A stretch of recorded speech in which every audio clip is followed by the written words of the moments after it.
Ang unang sulat ni Pablo kay Timoteo. Unang kabanata.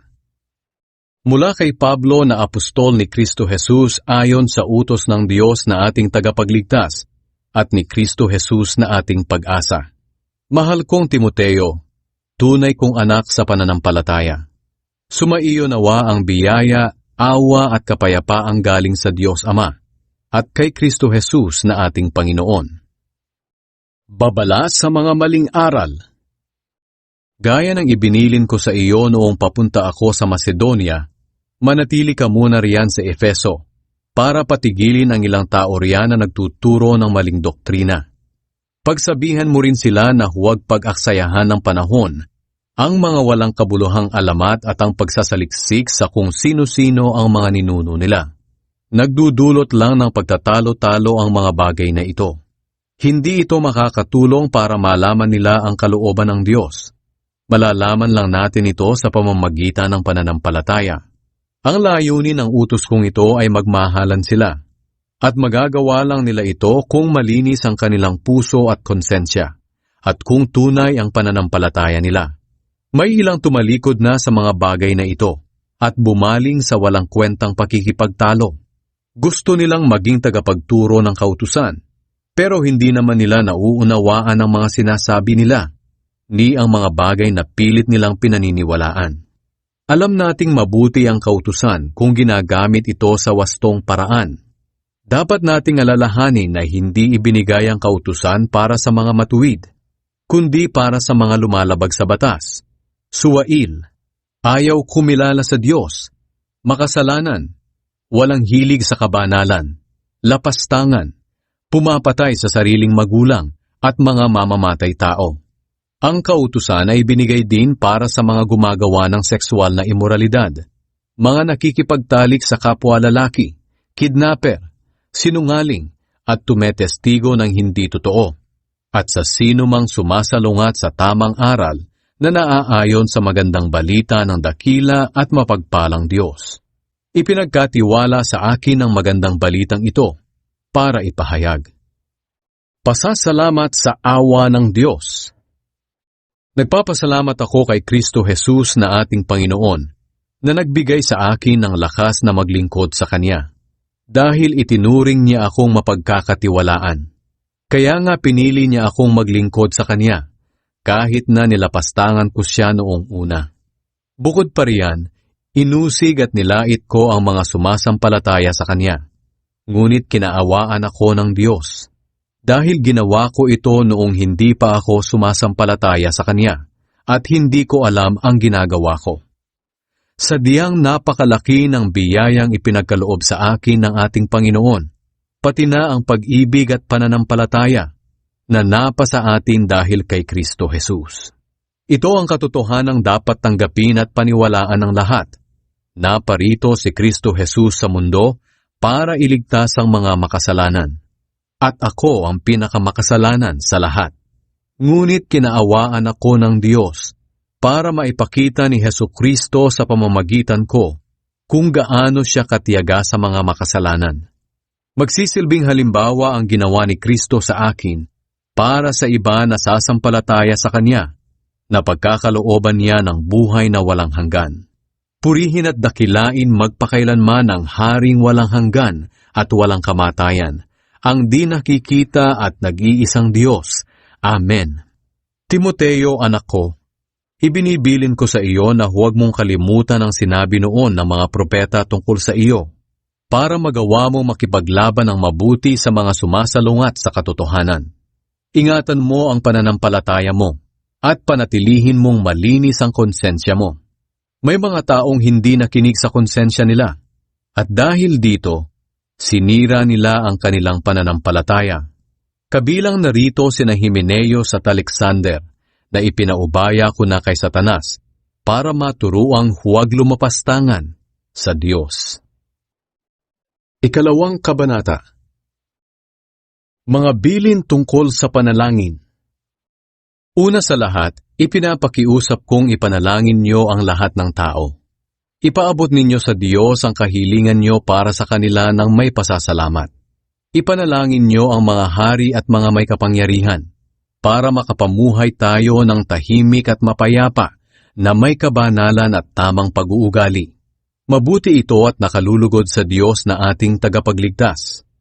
Nais niyang maligtas ang lahat ng tao at malaman ang katotohanan, sapagkat iisa lang ang Diyos at iisa lang ang tagapamagitan sa Diyos at sa mga tao. Ito'y walang iba kundi ang taong si Kristo Jesus.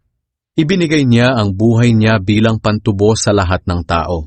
Ito ang nagpapatunay na nais ng Diyos na maligtas ang lahat ng tao. At inihayag niya ito sa takdang panahon. At ito ang dahilan ng pagkahirang ko bilang apostol at tagapangaral sa mga hindi Hudyo tungkol sa pananampalataya at katotohanan. Totoo ang sinasabi ko at hindi ako nagsisinungaling. Gusto kong sa lahat ng pagtitipon-tipon ay manalangin ang mga lalaki ng may malinis na kalooban, na sa pagtaas nila ng kamay sa pananalangin ay walang galit o pakikipagtalo. Gusto ko rin na maging maayos at marangal ang mga babae sa pananamit nila, at iwasan ang labis na pag-aayos ng buhok at pagsusuot ng mga alahas o mamahaling damit. Sa halip magpakita sila ng mabubuting gawa na nararapat sa mga babaeng sumasampalataya sa Diyos. At kung may nagtuturo, dapat tahimik na makinig ang mga babae at lubos na magpasakop. Hindi ko pinahihintulutan ang mga babae na magturo o mamuno sa mga lalaki.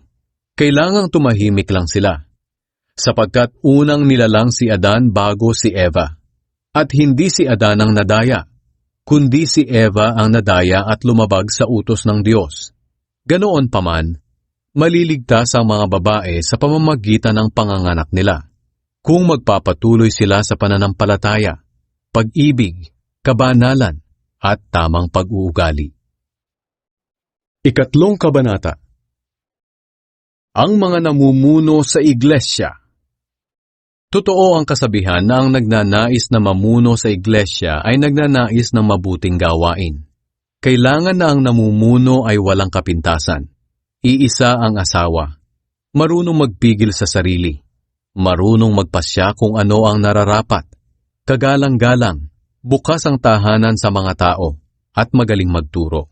Hindi siya dapat lasenggo, hindi marahas kundi mahinahon, hindi palaaway, at hindi mukhang pera. Kailangan ding mahusay siyang mamahala sa pamilya niya, iginagalang at sinusunod ng mga anak niya.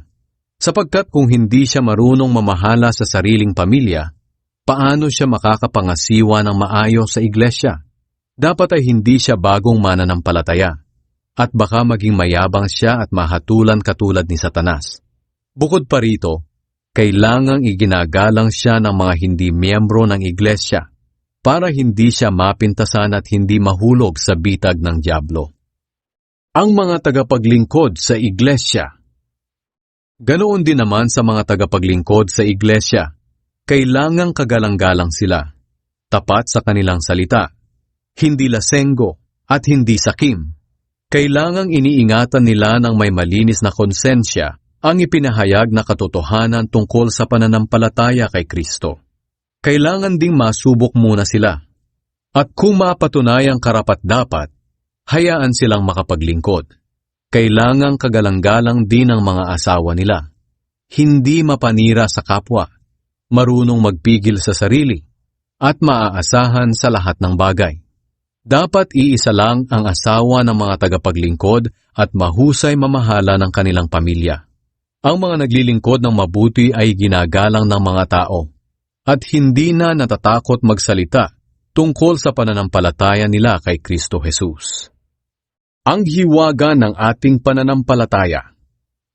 Kahit na inaasahan kong makakapunta riyan sa iyo sa lalong madaling panahon, isinulat ko pa rin ang tagubiling ito, para kung sakaling maantala ako, alam mo na kung ano ang dapat ugaliin ng mga mananampalataya bilang pamilya ng Diyos.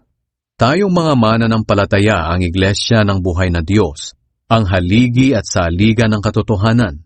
Tunay na napakahiwaga ng mga katotohanan ng ating relihiyon. Nagpakita siya bilang tao. Pinatotohanan ng banal na espiritu na siya'y matuwid. Nakita siya ng mga anghel. Ipinangaral sa mga bansa. Pinaniwalaan ng mundo. At dinala sa langit. Ika-4 na kabanata. Mga huwad at sinungaling na guro. Malinaw ang sinasabi ng Banal na Espiritu na sa mga huling araw, tatalikod ang iba sa pananampalataya nila sa Diyos. Susunod sila sa mga mapanlinlang na mga espiritu at itinuturo ng mga demonyo. Ang mga aral na ito'y itinuturo ng mga taong mandaraya, sinungaling at walang konsensya. Ipinagbabawal nila ang pag-aasawa at ang ilang uri ng pagkain. Kahit na ginawa ng Diyos ang mga pagkain ito para tanggapin ng may pasasalamat na mga mananampalataya at nakakaalam sa katotohanan. Lahat ng nilikha ng Diyos ay mabuti at dapat walang ituring na masama kung tinatanggap ng may pasasalamat dahil nilinis ito ng salita ng Diyos at ng panalangin. Ang mabuting lingkod ni Kristo Jesus. Magiging mabuti kang lingkod ni Kristo Jesus kung ituturo mo sa mga kapatid ang mga bagay na ito. At sa pagtuturo mo sa kanila, lalago ka rin sa pamamagitan ng mga katotohanan ng pananampalataya natin at sa tunay na aral na sinusunod mo. Huwag mong pag-aksayahan ang panahon ng mga walang kabuluhang alamat na sabi-sabi lang ng matatanda. Sa halip, sanayin mo sa kabanalan ng sarili mo. Sapagkat kung may mabuting na idudulot ang pagsasanay natin sa katawan, may mas mabuting maidudulot ang pagsasanay sa kabanalan sa lahat ng bagay. Hindi lang sa buhay na ito, kundi maging sa buhay na darating.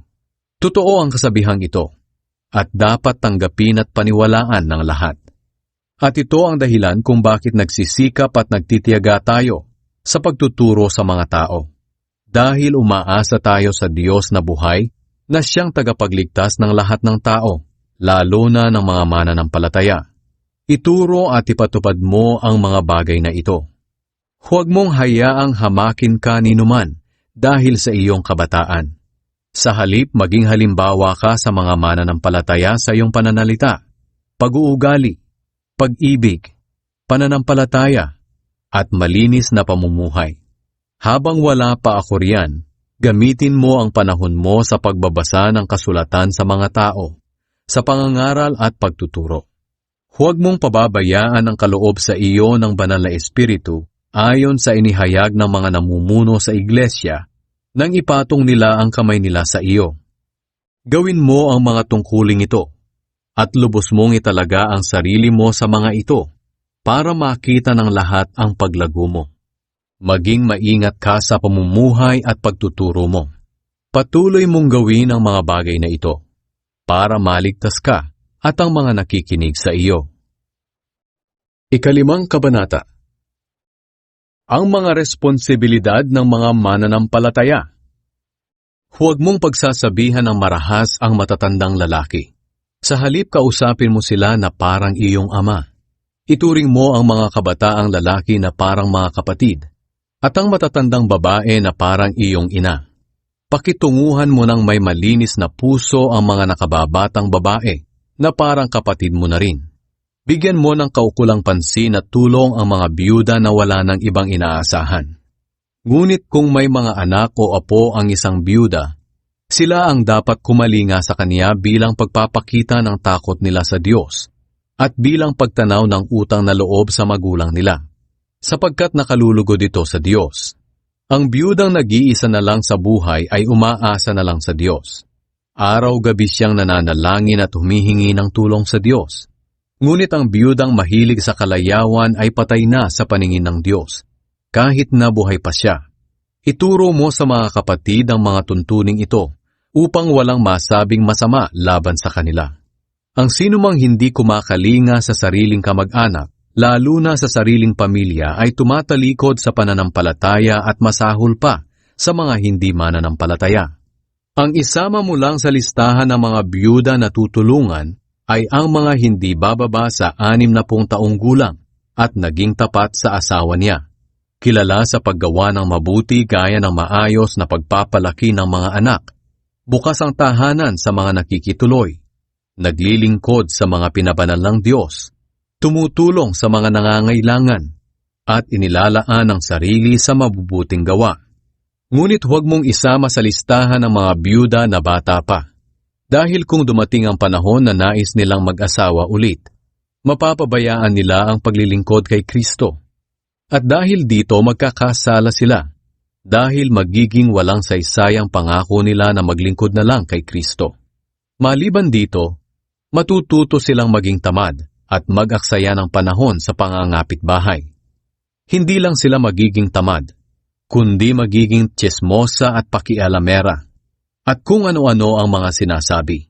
Kaya para sa akin, kung ganito lang ang mangyayari, mas mabuti pang muli na lang silang mag-asawa at magkaanak, at mag-asikaso sa sariling pamilya. Sa ganoon walang masasabing masama ang mga sumasalungat sa atin. Sinasabi ko ito dahil may ilang byuda na ang tumalikod sa pananampalataya at sumusunod na kay Satanas. Kung ang isang mananampalatayang babae ay may kamag-anak na byuda, dapat niya itong tulungan. Sa ganoon, hindi mabibigatan ng iglesia sa pag-aaruga sa kanila, at matutulungan pa ang mga byuda na talagang wala nang inaasahan. Ang mga namumuno sa iglesia na naglilingkod ng mabuti ay dapat bigyan ng nararapat na sahod, lalo na ang mga naglilingkod sa pangangaral at pagtuturo ng salita ng Diyos. Sapagkat sinasabi sa kasulatan, huwag mong bubusalan ng baka habang gumigiik. At sinasabi pa, nararapat bigyan ng sahod ang manggagawa. Huwag mong papansinin ang paratang sa isang namumuno sa iglesia kung walang patutuo ng 2 o 3 saksi. At tungkol naman sa mga nagpapatuloy sa mga kasalanan nila, pagsabihan mo sila sa harap ng lahat ng mananampalataya para maging babala sa iba. Sa presensya ng Diyos at ni Kristo Jesus at ng kanyang mga anghel, iniuutos ko sa iyo na sundin mo ang mga utos na ito nang walang kinikilingan o kinakampihan. Huwag kang padalos-dalos sa pagpapatong ng kamay mo sa kahit sino para bigyan ng kapangyarihang mamuno sa iglesia.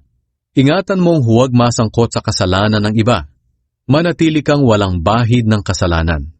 Dahil sa madalas na pananakit ng sikmura mo, uminom ka ng kaunting alak. May mga taong lantad na lantad ang mga kasalanan nila bago pa man sila hatulan. Pero ang iba namay sa bandang huli na lang nalalantad ang kasalanan. Ganoon din naman, may mabubuting gawa na lantad na ngayon pa lang, habang ang iba naman ay malalantad din balang araw. Ika-6 na kabanata. Sa mga alipin na mananampalataya, dapat igalang nila ng lubos ang mga amo nila para walang masabi ang mga tao laban sa Diyos at sa itinuturo natin. At kung mga mananampalataya rin ang amo nila, hindi sila dapat mawala ng paggalang dahil lang sa magkakapatid sila sa pananampalataya. Sa halip lalo pa nga nilang dapat pagbutihin ang paglilingkod nila dahil kapwa mananampalataya ang nakikinabang sa paglilingkod nila at mahal din ng Diyos. Mga maling aral at ang pag-ibig sa salapi. Ituro mo ang mga bagay na ito at hikayatin silang sundin ito. Kung may nagtuturo man ng salungat dito at hindi naaayon sa tamang turo ng ating Panginoong Hesukristo at mga turo tungkol sa pagsunod sa Diyos, ang taong ito'y mayabang, pero wala namang nalalaman. Gusto lang niya makipagtalo, na nauuwi lang naman sa inggitan, alitan, paninira, pambibintang, at walang tigil na awayan. Ito ang ugali ng taong baluktot ang pag-iisip at hindi na nakakaalam ng katotohanan.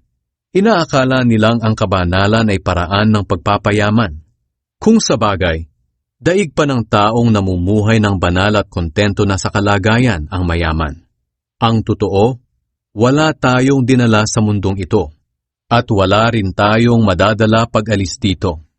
Kaya kung mayroon na tayong pagkain at pananamit, dapat na tayong makontento. Ang mga taong naghahangad yumaman ay nahuhulog sa tukso, sa isang bitag ng mapanira at walang kabuluhang mga hangarin na nagdadala sa kanila sa kapahamakan. Sapagkat ang pag-ibig sa salapi ang siyang ugat ng lahat ng kasamaan. Ang sobrang paghahangad ng salapi ang nagtulak sa iba na tumalikod sa pananampalataya at nagdulot ng maraming paghihinagpis sa buhay nila. Ngunit ikaw bilang lingkod ng Diyos, iwasan mo ang mga bagay na iyan. Sikapin mong mamuhay ng matuwid, banal, may matibay na pananampalataya, mapagmahal, mapagtiis, at mabait sa kapwa. Ipaglaban mong mabuti ang pananampalataya. Panghawakan mong mabuti ang buhay na walang hanggan. Dahil tinawag ka ng Diyos para sa buhay na ito, nang ipahayag mo ang pananampalataya mo sa harap ng maraming saksi. Sa presensya ng Diyos na nagbibigay buhay sa lahat, at sa presensya ni Kristo Jesus na nagpatotoo sa harap ni Poncio Pilato, inuutusan kitang sundin mong mabuti ang mga iniutos sa iyo, para walang masabi laban sa iyo. Gawin mo ito hanggang sa pagdating ng ating Panginoong Hesukristo. Sa takdang panahon, ihahayag siya ng dakila at makapangyarihang Diyos, ang Hari ng mga hari at Panginoon ng mga Panginoon. Siya lang ang walang kamatayan at nananahan sa di malapit-lapitang liwanag. Hindi siya nakita o maaaring makita ni numan. Sa Kanya ang karangalan at walang hanggang kapangyarihan. Amen. Sabihin mo sa mga mayayaman sa mundong ito na huwag silang maging mayabang o umasa sa kayamanan nilang madaling mawala. Sa halip, umasa sila sa Diyos na nagkakaloob sa atin ng lahat ng bagay na ikasisiya natin. Turuan mo silang gumawa ng mabuti, maging mayaman sa mabubuting gawa, at mapagbigay at matulungin sa kapwa. Sa ganoon makapag-iipon sila ng kayamanan sa langit na hindi mawawala at matatamo nila ang tunay na buhay. Timoteo, ingatan mo ang mga aral na ipinagkatiwala sa iyo. Iwasan mo ang mga walang kabuluhang usap-usapan na ipinapalagay ng iba na karunungan, pero sumasalungat sa itinuturo natin. Dahil sa ganyang pagmamarunong ng ilan, naligaw tuloy sila sa pananampalataya. Pagpalain ka nawa ng Diyos.